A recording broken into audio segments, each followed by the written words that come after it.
رات کے اندھیروں میں راکٹوں کی بارش، شہروں میں سائرن اور دھماکے۔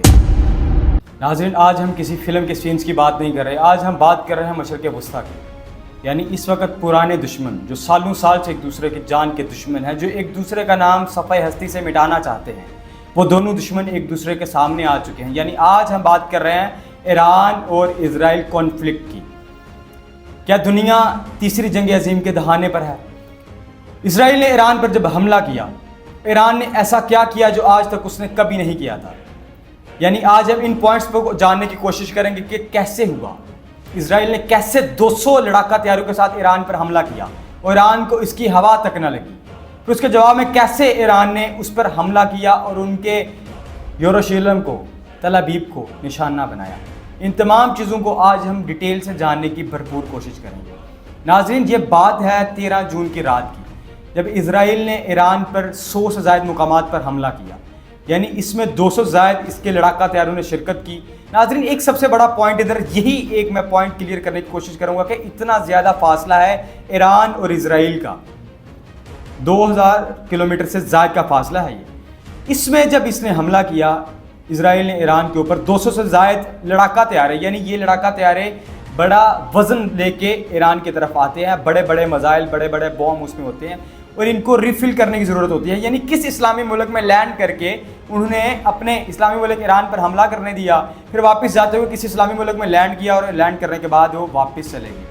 یعنی 100 سے زائد مقامات پر حملہ کر کے 12 سے زائد ڈفرنٹ صوبوں کے اوپر انہوں نے حملہ کیا اور وہ واپس ریفل کر کے کسی اسلامی ملک میں لینڈ کر کے ریفل کر کے واپس چلے گی۔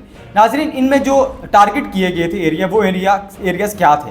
ان میں نیوکلیر سائٹس تھی، نتنز کا علاقہ تھا، فرود کا علاقہ تھا، اصفہان کا علاقہ تھا، فوجی تنصیبات تھی، یعنی عسکری تنصیبات ان کو کہہ سکتے ہیں آپ، کہ ان کا ٹارگٹ ہی جو تھا وہ ایٹمی جوہری ہتھیار تھا، یعنی جہاں پر ایران کے سائنٹسٹ، ایران کے بڑے بڑے کمانڈرز موجود تھے۔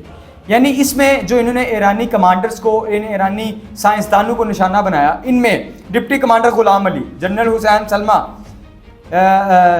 حسین Salami commander in chief, general Mohammad Bagheri chief of army staff, you can imagine کہ چیف آف آرمی اسٹاف کو شہید کر دیا گیا۔ General Amir Ali ballistic missile programme commander, دیگر سائنسدان جیسے فردون عباسی، محمد مہدی۔ یعنی اب تک یہ جو حملہ کیا 100 سے ڈفرنٹ مقامات پر، ایران کے اس میں 78 ہلاکتوں کی تصدیق کرتا ہے اور 320 زخمیوں کی تصدیق کر رہا ہے۔ یعنی اس وقت 300 سے زائد افراد زخمی ہیں اور تقریباً 80 لوگ شہید ہو چکے ہیں ایران میں۔ ایران کا جوابی حملہ، ناظرین، ایران نے کم و بیش 100 سے 150 بلسٹک میزائلوں کے ساتھ، 100 سے زائد ڈرونز کے ساتھ اسرائیل پر رات کو حملہ کیا، یعنی جسے ایران نے آپریشن ٹرو پرومس کا نام دیا۔ یعنی اس سے پہلے ایران کے جو لیڈر ہیں خامنائی صاحب، انہوں نے کہا تھا کہ ہم اپنے شہیدوں کا بدلہ لیں گے، ہم ایک ایک شہری کا بدلہ لیں گے، اس لیے انہوں نے اس کا نام آپریشن ٹرو پرومس رکھا۔ اس میں فتح 110 یعنی فتح 110 میزائل یوز کیا، ذوالفقار یوز کیا گیا، قیام میزائل یوز کیا گیا۔ یعنی ان کی رینج 1000 سے 1500 کلومیٹر تک ان کی رینج ہے اور یہ اپنے ٹارگٹ، اپنے ہدف کو نشانہ بنانے میں ایکسپرٹ سمجھے جاتے ہیں۔ ناظرین، جب یہ حملہ کیا تو اس میں آئرن ڈوم سسٹم، دنیا کا بہترین آئرن ڈوم سسٹم سمجھا جاتا ہے اسرائیل کے آئرن ڈوم سسٹم کو۔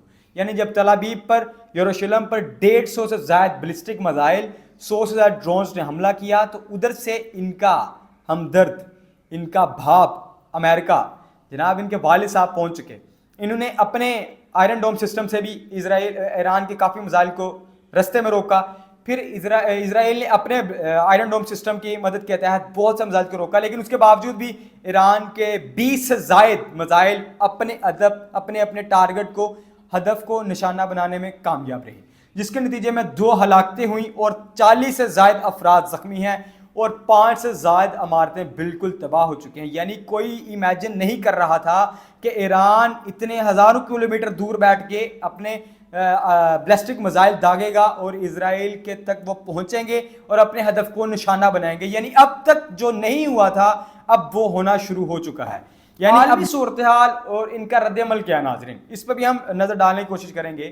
ٹرمپ صاحب، امریکہ کے پریزیڈنٹ، جو ہر معاملے میں آپ کو آگے نظر آتے ہیں، اس بار بھی وہ اسرائیل کی حمایت میں سب سے آگے نظر آئے اور اس طرح نظر آئے کہ جس طرح وہ کبھی نظر نہیں آئے۔